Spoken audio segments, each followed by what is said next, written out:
Guys, ngayong araw mag-dismantle kami ngayon. Biyaheng Muntinlupa. Naka-service kami. Service lang kami. Hindi kami nakamotor ngayon. Service ng may-ari. Sila yung isa. Traffic kasi. Traffic.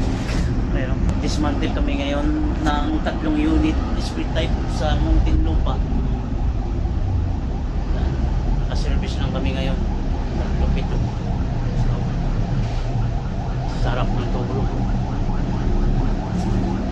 Maya-maya. Anong oras pa tayo makarating? Anong oras ngayon? Alas 10. Baka mga alas 12 kami makarating dito. Tulog na kami, tulog.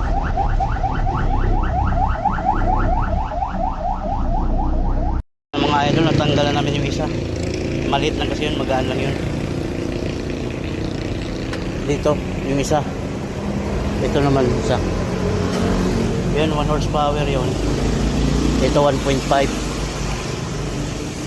Tanggalin na natin yung bracket.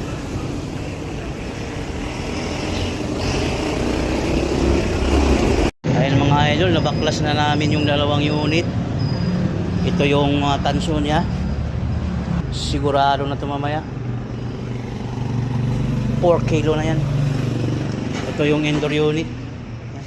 Restaurant to eh. Nagsara.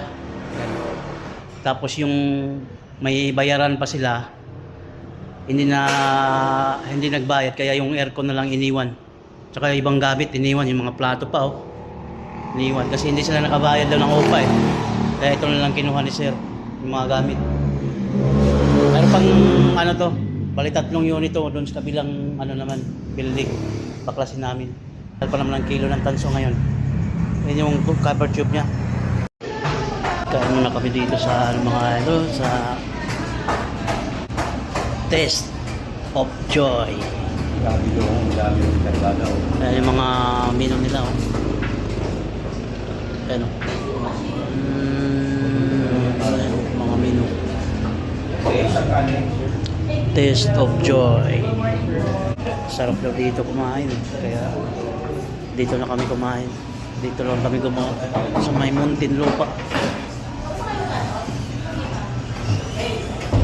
Ayan ang mga idol, natanggal na natin yung 3 unit. Ayan, isang 2 horsepower, isang 1 horsepower at saka isang 1.5. Yan. Yan. Ikakabit to sa kabilang